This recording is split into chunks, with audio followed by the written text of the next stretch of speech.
Hi everyone, today's video is about how to grip the bow correctly. But before I begin, let me first clarify that different cultures of archery may have different way to grip their bow. So this guide here is to help those who are still struggling with their grip. And I'll show you from a first person's point of view. Let's begin with the correct way to grip the bow. As seen here is the correct placement of the grip. And when we nock the arrow, you should see that this arrow here actually sits next to this knuckle. It is not on the bone, it is next to it. See there? It's next to it. Let me show you without the arrow. This is where it sits, next to this bone, not on it, next to it. Next, let me clarify the pressure point that contacts the bow. It is between the thumb here and the index finger. This position here is what we call the heart of the palm, and this is where it contacts and pushes against the bow. I will approach the bow from the bottom and pushing up with focus of the contact point at the heart of the palm. And while I'm doing that, I actually use my fingers to apply pressure into the heart of the palm so that I can kind of simulate the height here to be correctly positioned against the arrow pass, so that when I let go, you can see it comes down. I press this again, you see it goes up, so I can correctly align this position. Okay, but again, the contact point starts from the bottom, push up until you get the height here correct.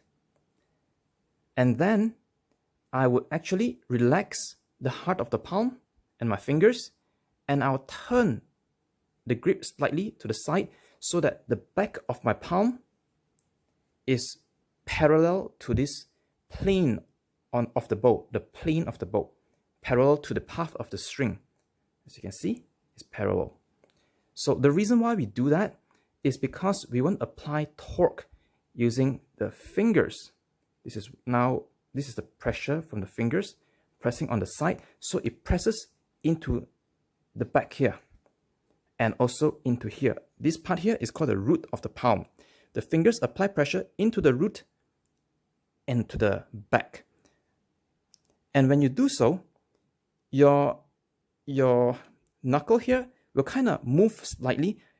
Instead of this position when we started off, it kind of goes sideways like this because of this alignment.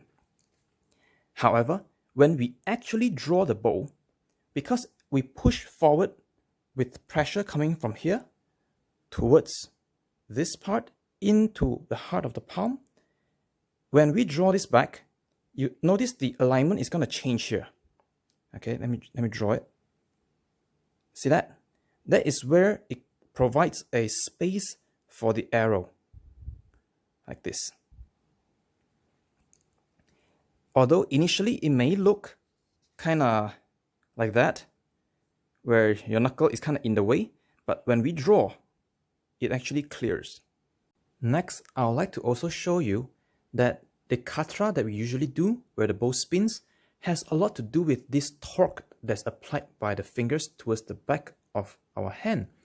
Now, let me first align this part here to the camera so that you can see it as parallel as possible.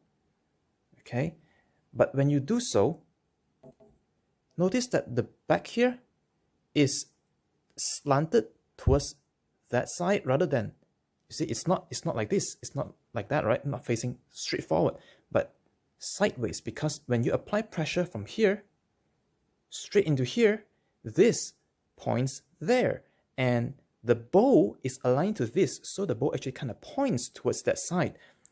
And when we draw it back, it provides that clearance, but at the same time, your fingers are applying the torque. You can feel the torque in your grip. So if I were to let go of the string, it bounces towards here and forward. Let me do that again. You see, it goes here to this side. That is what provides the movement for the khatra. Now, let me show you that the khatra that I do has to do with the pressure applied by these fingers, and you can see the mark on my handle. That's the pressure caused by my ring finger. You see?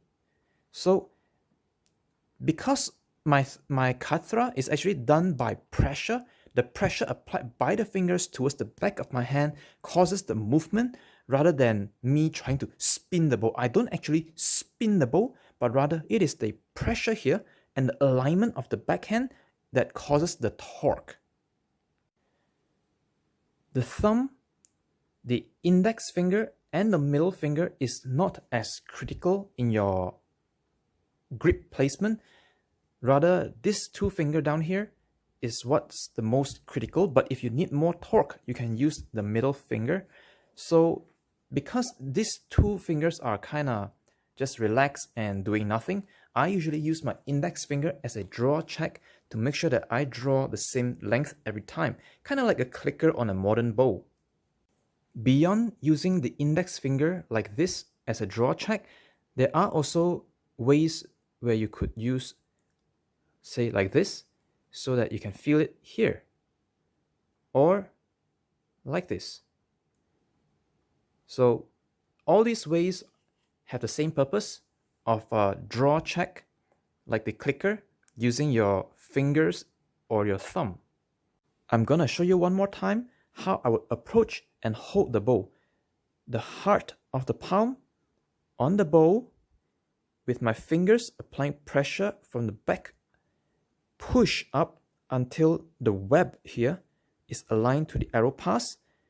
Relax my index finger, align the back of the bow with the plane of the bow.